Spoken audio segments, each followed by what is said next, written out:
有洪灝喺度嘅，洪生你好，兩位早晨。早晨。早晨，今日咧請洪生過嚟咧傾下股市，環球股市都要傾下。嗱，講到環球股市，其實個資金流向咧就好受到美元強弱影響嘅。你見到近月咧美金曾經沉過底咧，無論係股市啦，定係一啲金屬價格都反彈㗎嘛。不如我哋今日咧就從美金講起先啦。我知道洪生你睇美元進入咗一個貶值週期，有利中國牛市維持喎。詳細睇法係點樣呢？一般嚟講咧，我哋睇美元咧，佢係一個17年嘅週期啦嚇。咁17年咧就係頭7年左右就係上升，跟住咧後10年就下降嘅嚇。咁所以咧，我覺得而家我哋正好係喺呢個下降呢個17年週期嘅下降嘅階段啦。咁所以咧呢個時候我哋會睇到咧呢個美元持續貶值。咁其實我哋呢個 call 唔係今年先做嘅，我哋係喺24年11月份展望25年嘅時候做嘅。咁當時如果你係記得嘅話咧，咁當時大家都係認為呢個特朗普要加關稅，咁所以咧呢個美聯儲冇得減息，咁所以咧美元作為一個高息嘅貨幣咧，咁嘅資金仍然流入支持美元強勢啦。咁其實就相反就係話，而喺2025年咧，我哋見到就美元其實貶值變得好犀利㗎。佢從115，即係美元指數從115咧變咗去到96左右嘅。咁今年開年咧有少少嘅技術反彈啦，咁但係我哋相信嚇呢個技術反彈好難改變呢一個未來嘅下行嘅趨勢。咁當然我哋就話呢一個下行嘅趨勢入邊咧，你會見到係不同程度嘅呢個技術反彈。OK， 講到17年週期咧，我知道其實市場一路都有咁樣講法嘅。不過每人度嗰個美匯指數咧係都有啲唔同嘅。嗱，傳統嚟講呢個17年週期係點睇嘅咧？1978年嘅時候衝到去頂位，85年嘅時候就見頂，當時高位164啦嚇，咁啊就係畫面上最左邊個頂啦。然後去到92到95年左右啦，又回到去低位80樓下。然後01年左右咧又衝第二次頂，就係畫面上中間個頂啦。然後7年左右咧又回到70嘅低位。喂，不過呢輪咧又唔係真係17年喎，因為我哋講緊對上一個低位咧就2001年即係1年之前啦，2010年之前啦嚇。喂，到而家已經超過話10年上升嘅呢個講法嘅喎，點度啊？其實呢一個因為呢一個圖係冇做呢一個 data transformation， 即係冇做呢個呢個量化嘅計算嘅嚇。咁如果我哋量化度量嘅時候咧，其實更加重要係 measure 呢一個 currency 嘅 momentum， 即係佢所謂嘅呢個佢走強嘅勢能係增強或者係減弱。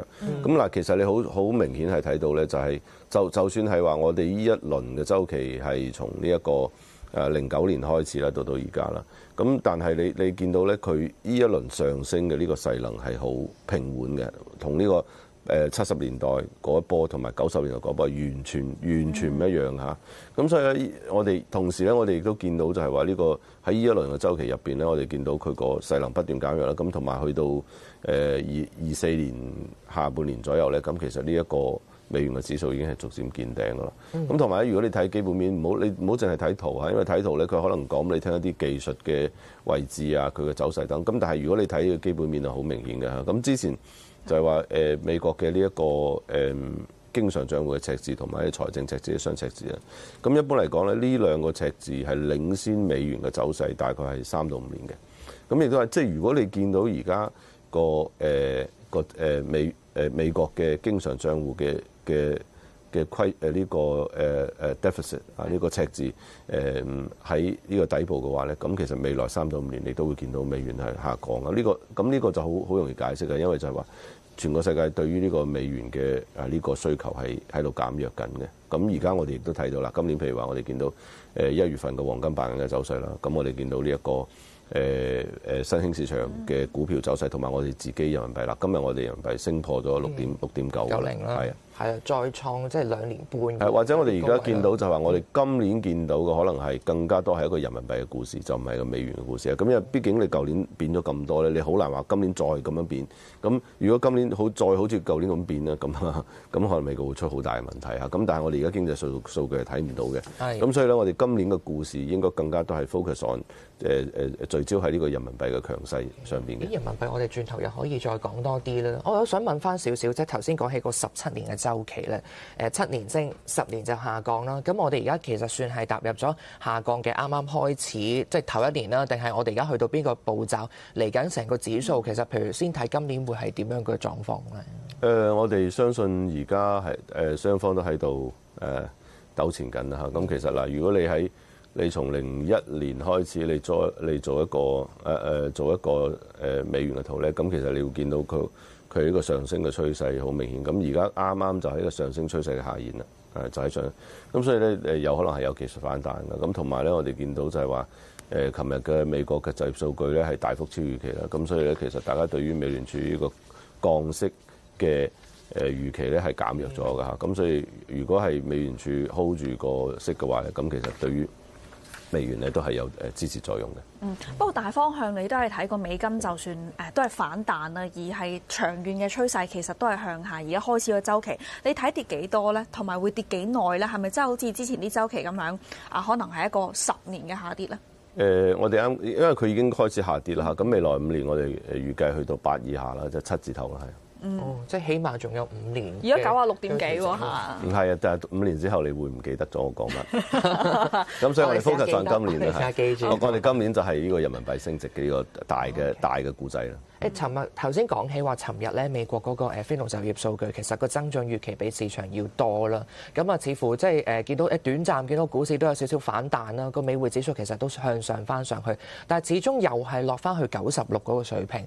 嗰個原因係啲乜嘢咧？係咪呢個數據嗰個影響力其實冇想像中咁大，還是我哋仲要睇多少少咧？因為見到原來舊年全年嗰個成個新增職位其實下調個幅度都好大，即係其實比市場預期80零萬都仲要多。係咪始終嗰個美國個經濟或者嗰個就業嗰個動力嗰個隱憂其實都仍然係強大？點解會見到個美匯都仲係弱嘅咧？呢一個首先因為呢個美國政府舊年停擺啦，係一個歷史上最長嘅停擺啦。咁所以咧，其實好多美國政府部門關咗嘅，尤其係呢啲收集數據嘅部門啦嚇。咁所以咧，好多而家嗰啲你睇到呢啲就業數據入邊有好多個assumption，即係好多假設嘅。大家幾多歲嘅人喺度？呢個 labour pool 有幾多嚇？大家呢個揾工作嘅熱情啊，換工作嘅呢個 urgency 啊，即係呢一個心情啊等等。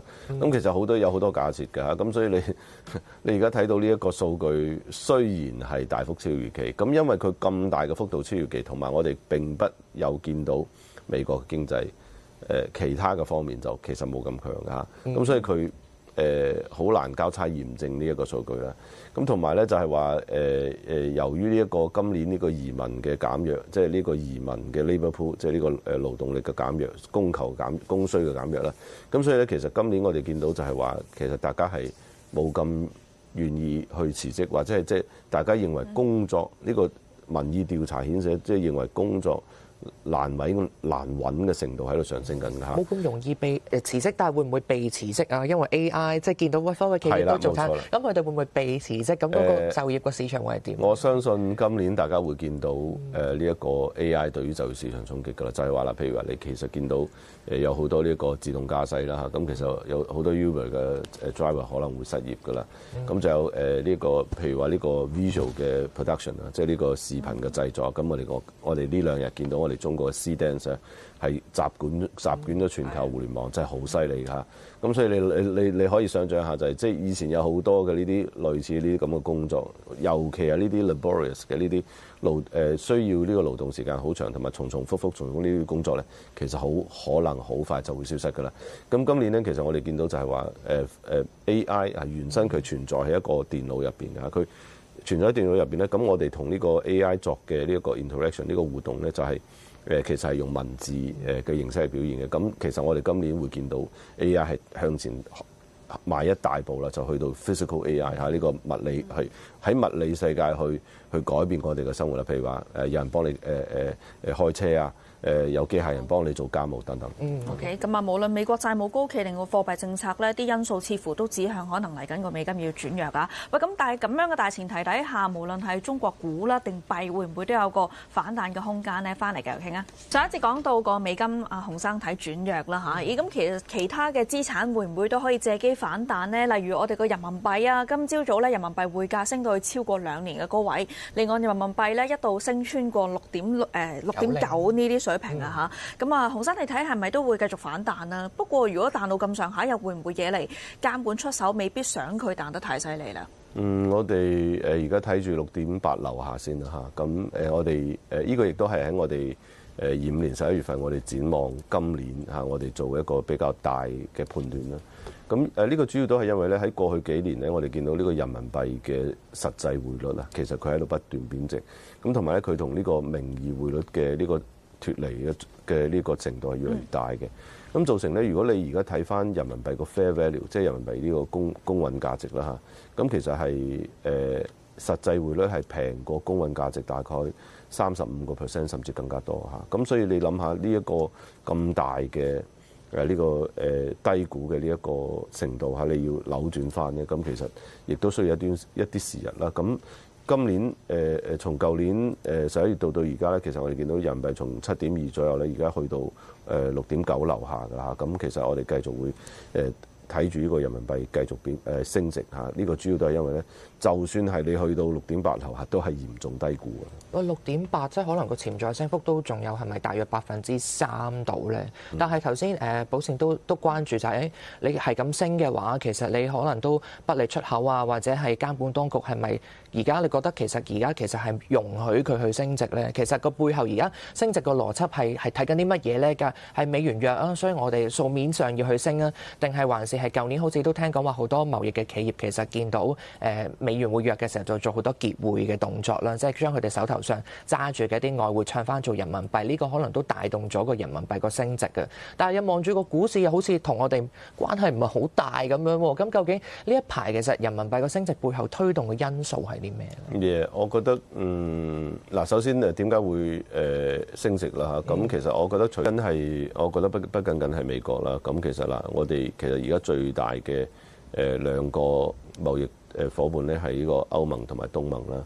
咁美國係排第3嘅嚇。咁不僅僅係美國有意見，可能其他都會有意見啦。咁譬如話我哋中國嘅電動車出口、新能源出口同埋其他製造業出口咧，咁其實去到歐洲嗰邊啊，打到人哋嚇，即係冇辦法還手㗎啦。咁所以而家歐洲嗰啲車企同埋日本嘅車企咧，咁其實佢喺呢個中國巨大競爭嘅呢個壓力下咧，咁其實佢都係要揾合縫去生存㗎。咁所以咧currency 即係呢一個貨幣係好重要嘅因素啦。譬如話對於呢個日本啦，咁點解我哋見到日元冚冚聲貶值嚇？咁就係因為呢個日元貶值可以幫助到日本嘅車企去出口。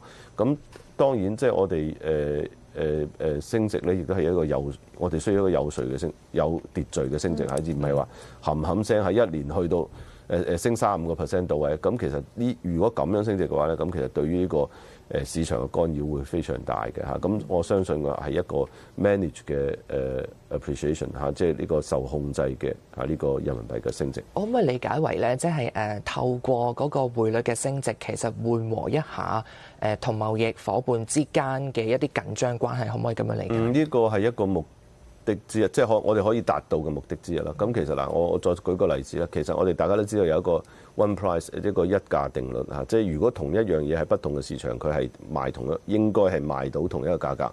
咁各位，我哋而家睇下，我哋如果去大陸食麥當勞係有個嗌做 Big Mac Meal 呢個Economist 呢個雜誌有個指數嗌做 Big Mac Index 啊，呢個大巨無霸指數。咁巨無霸指數就係話你喺國內食一餐巨無霸可能20蚊、30蚊到嘅一個套餐就得㗎啦嚇。咁但係去到美國就係要30蚊US 美金咧，都可能仲好問罪添啊。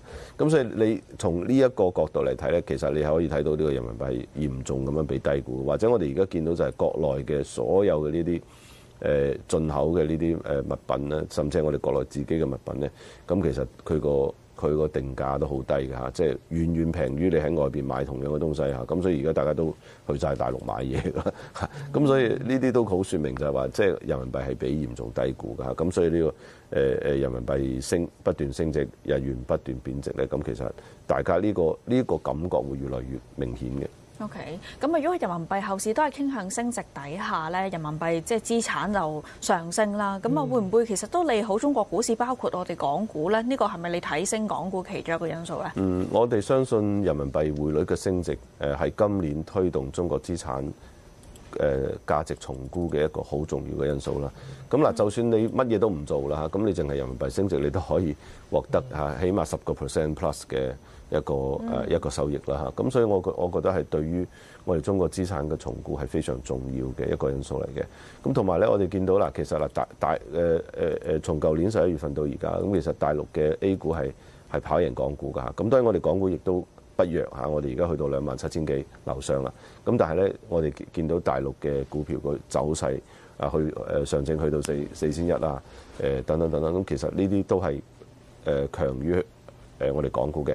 咁呢個主要係因為呢個 A 股佢受嘅人民幣驅動嘅因素更加大。咁同埋咧，人民幣升值咧，對於消費者嘅信心同埋佢嘅購買力都係一個好大嘅支持嚟㗎嚇。咁所以人民幣嘅升值喺呢個階段仍然係被低估，同埋咧佢個趨勢係遠遠未結束嘅。如果透過人民幣嗰個匯價，即係你頭先話喂升10%都好好賺啦，呢個會唔會係我哋 focus 啲外資咧？因為嗱對我哋自己就冇乜太大影響啦，但係對外資嚟講，佢哋就賺埋個匯價咁啊。睇係咪今年嗰個外資流入嗰個速度會係再加快啲點？外資流入一個就係我哋嘅投資環境啦，的確係發生變化啦。咁其實過去幾年咧，對於中國嘅資產有好深嘅誤解，係覺得中國係 uninvestable 啦，即係嗌出嚟話中國唔可以投資啊等等。咁其實好明顯就唔係啦。嗱，譬如話我哋呢個製造業係而家出現，同埋我哋而家出現嘅好多啲新興嘅科技行業啦，譬如話我哋嘅機械人啊，我哋航空航天啊，我哋嘅 AI 嘅呢個生物化學啊，即係做啲新藥啊等等等等，其實呢啲中國都好佔優勢嘅嚇。中國譬如話一個汽車嘅一個雷射嘅一個LiDAR 啦嚇，呢個激光雷達啦，咁其實以前要裝一套呢個激光雷達喺部車度咧，成1500蚊 US 嘅嚇，咁但係而家去到呢一個中國製嘅，可能就係100蚊 US 都唔使嘅，就成部車裝晒。咁同埋呢個事故咧就係大幅下降。咁所以其實好多呢啲咁嘅舉不勝舉不勝枚數嘅一個例子啦嚇。咁所以呢一個我相信呢個誤解正係隨住人民幣匯率嘅升值嘅呢個趨勢越嚟越明顯，係被冰消溶解嘅嚇。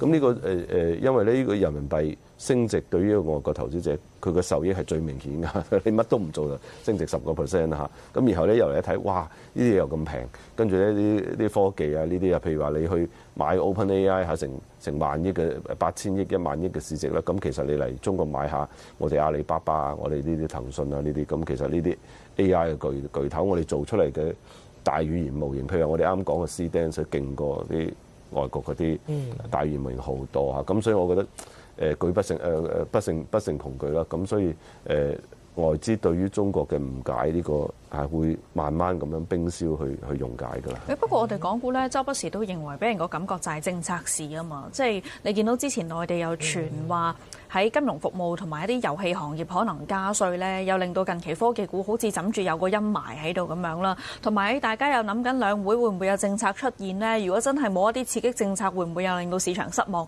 其實呢啲會唔會都要稱落個市度，要計翻喺個即係股市嗰度咧？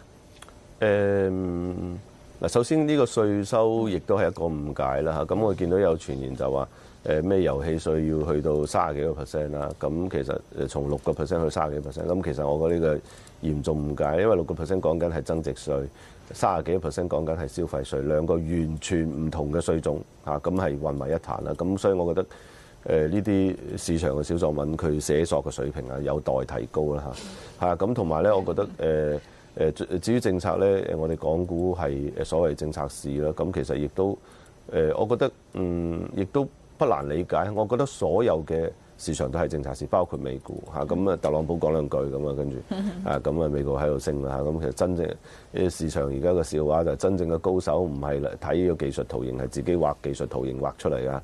畫陰陽燭啊，佢係啦，冇錯，冇錯，係啊。咁所以咧，我覺得政策肯定會有嚇，大家一定要有耐心嚇，稍安勿躁。咁我哋而家5年計劃嘅第一年咧，咁其實你應該會見到咧，我哋嘅第一年嘅呢個政策嘅出台嘅力度會非常大嚇，因為你有5年去完成呢個計劃嘅話，咁你第一年出台政策，咁啊後邊有4年去完成，咁我相信呢一個節奏係我哋應該把握嘅。哦，即係15規劃嘅第一年不宜睇得太淡喎。咁你睇今年你睇幾多啊？恆指？恆指我哋睇睇住3萬先啦，係啊，咁齊頭好意頭，好意頭。27000係咪個低位啦？我哋有支持啦。27000唔係低位啊，咁但係亦都唔算貴，係。OK， 咁聽落去有啲配置嘅價值啊嚇。喂，除咗港股之外咧，我哋其他亞洲市場都要關注喎。係啊，我哋轉頭咧同阿洪浩咧，我哋講下個日 yen 啦。日 yen 其實都連升咗4日㗎啦。轉頭見翻嚟同洪浩，我哋繼續講。不如我哋講下個 yen 啦。頭先我哋話美匯其實繼續都係一個下跌嘅週期啦。咁啊，理論上非美貨幣就一定做好啦。頭先我哋提到人民幣今年係應該係一個即係非美貨幣當中可能會比較亮眼嘅。日 yen 又會唔會咧？因為見頭2個月咧 yen 咧曾經就即係見過啲低位之後，亦都有反彈過啦。咁啊1月份又好2月份又好，都落過去咧。而家見到152呢啲水平啊，對每美元。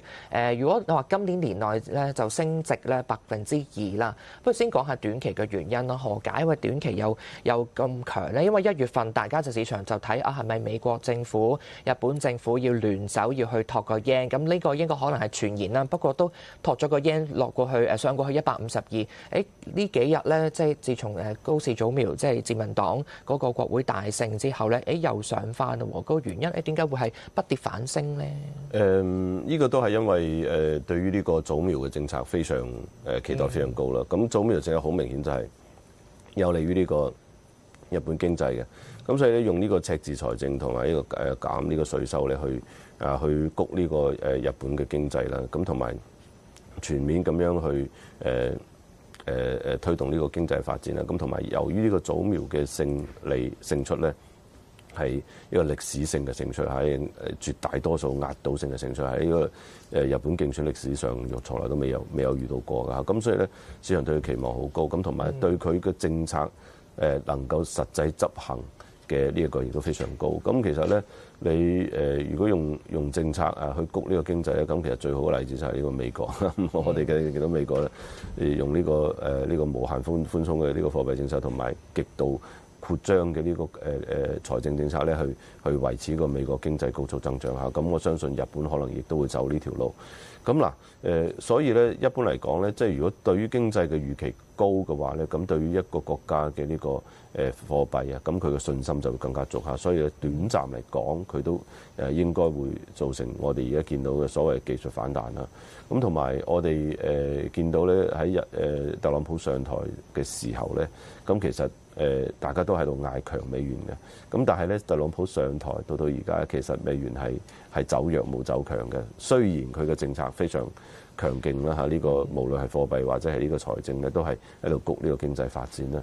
咁但係美元都係走弱，咁所以我哋用呢個美國例子套用呢個日本嘅呢個早苗嚇，咁大家都話呢個早苗係呢個特朗普嘅 KFA 啊，咁所以咧我哋如果係早苗用呢一個政策去谷日本經濟嘅話咧，咁其實大概率佢嘅日元嘅走勢咧，佢都會好似呢個特朗普嘅政策對於美元嘅走勢咁樣嘅影響啦，咁所以大概率咧呢個日元嘅弱勢係未有走完嘅。OK， 即係大勝，咁大家就覺得佢個政權就好穩定啦，即係變相佢推啲咩政策都好咧，都應該嗰個阻力係極微，甚至係冇阻力添啊！咁啊呢個可能就推動大家對個後市成個前景啊經濟好好啦。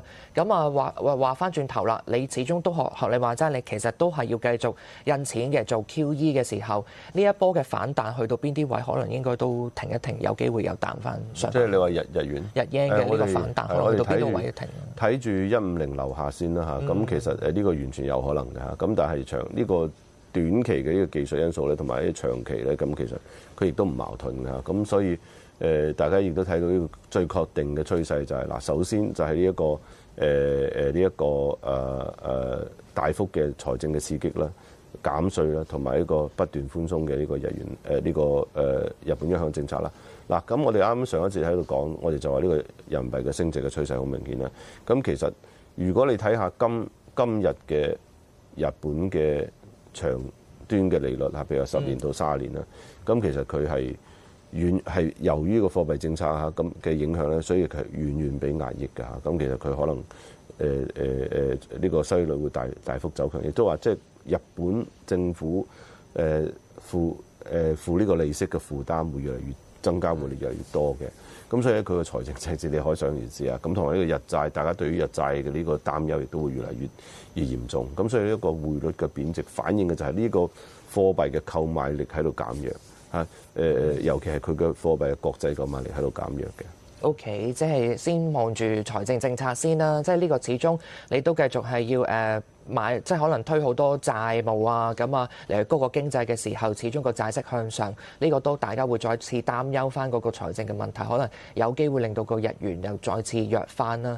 頭先提到咧中國咧，即係中國可能今年其實走一個上升嘅格局啦，人民幣咁啊日 yen，你睇係咪今年可能係先升後跌咧？可唔可以咁去睇咧？咁但係喺貿易上會唔會大家佢個競爭力又提翻啲，我哋反而削弱咗啊？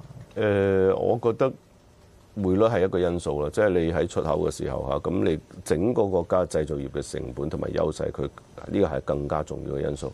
咁由於我哋中國製造業要升級咧，其實好多我哋見到而家中國嘅呢個製造業嘅出口嘅產品係好高附加值嘅產品嚟嘅，即係好 sophisticated，即係好高端嘅製造業產品嚟㗎啦。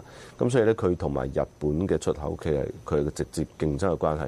咁喺呢個時候，你就會見到呢個匯率作為一個因子，佢就會影響啦。咁但係問題就係你日元要貶幾多，你先可以彌補到呢個中國嘅呢個成本嘅優勢咧？我相信啦，你要貶好多先得嚇。咁所以對於日本嚟講嚇，如果你希望呢一個經濟好啦，咁除咗呢個減息啊，呢個減稅等等咧，咁其實更加重要就係你個出口業一定要強嚇，因為畢竟日本係仍然係一個出口嘅大國啦。咁但係日元而家咁樣嘅水平，佢係對於日本嘅出口同中國競爭係冇幫助。咁啊，你覺得佢會容許佢翻返去邊啲位置咧？係咪首先即係先升啦，即係短暫之後後跌咧，又要上翻160係咪你覺得佢哋會滿意啊？即係咁樣先可以令到同中國嘅產品嗰個競爭力可以拉翻近啲？冇可能拉翻近，160都180都拉唔近嘅。180添啊！我覺得大家應該放開想像力去想像呢個日元嘅貶值嘅趨勢。我哋今年喺1月份，我哋見到就係話，大家對於紙幣貶值嘅呢個信用嘅危機啊，譬如話呢個美元信用危機、日元信用危機。咁當然因為美元嘅國際地位，所以好少人講就係日元信用危機。咁但係我哋啱講就係呢個日債嘅收益率比嚴重咁樣壓抑。雖然佢嘅通脹非常非常高嚇，咁但係日債收益率係比嚴重壓抑嘅。日本嘅呢個基準利率係比嚴重壓抑嘅，遠遠低於呢個實際嘅呢一個通脹率。咁其實呢個就係所謂嘅呢個好冇底線嘅量化寬鬆啦，即係呢個貨幣政策冇管住通脹嘅預期，任由通脹去飛奔。通脹飛奔嘅時候，一定會導致貨幣購買力嘅減弱，因此導致呢個匯率嘅貶值嚇。呢個係一個好明顯嘅、好淺顯嘅道理，應該大家應該 get 到嘅嚇。咁所以咧，我覺得就算你係科技就反彈好咩都好啦，咁其實就算你去到日元去到180，你都我覺得亦仍然未有反映呢個日元信用貶值嘅呢一個基本面嘅。喂，去到180好嚴重喎！你可能係全行即係睇得最淡嗰個喎。但係180，你覺得會係幾時發生嘅事啊？會今年唔會啩？但係你咁樣嘅話，可能個貶值幅度都有1成幾，挨個2成。係啊，今年肯定好比較難啦。雖然如果係佢希望去增強呢個競爭力嘅話，佢應該一步貶去180嚇。咁但係大家即係我覺得大家睇近代史睇多咗嚇。咁其實去到呢個日元升值呢個 Plaza Accord 之前嚇，日元對美元係300幾350㗎。咁短線呢？短線我哋如果今年 yen 你覺得會後尾都係會走翻弱嘅話，我哋先又望住邊啲位置咧？今年160幾我哋睇住160樓上先。OK， 睇住160樓上先嘅。咁啊，今日講住咁多先啦。咁啊，暫時見到美元對日元咧仍然係偏弱少少啊嚇，即係換言之就係日元係強勢啲嘅，報152.66呢啲水平啦。咁啊，去翻近排咧，即係1月份咧相對強少少嘅位置啊。咁啊，傾咗咁多先啦，唔該晒洪灝詳細嘅分析啊。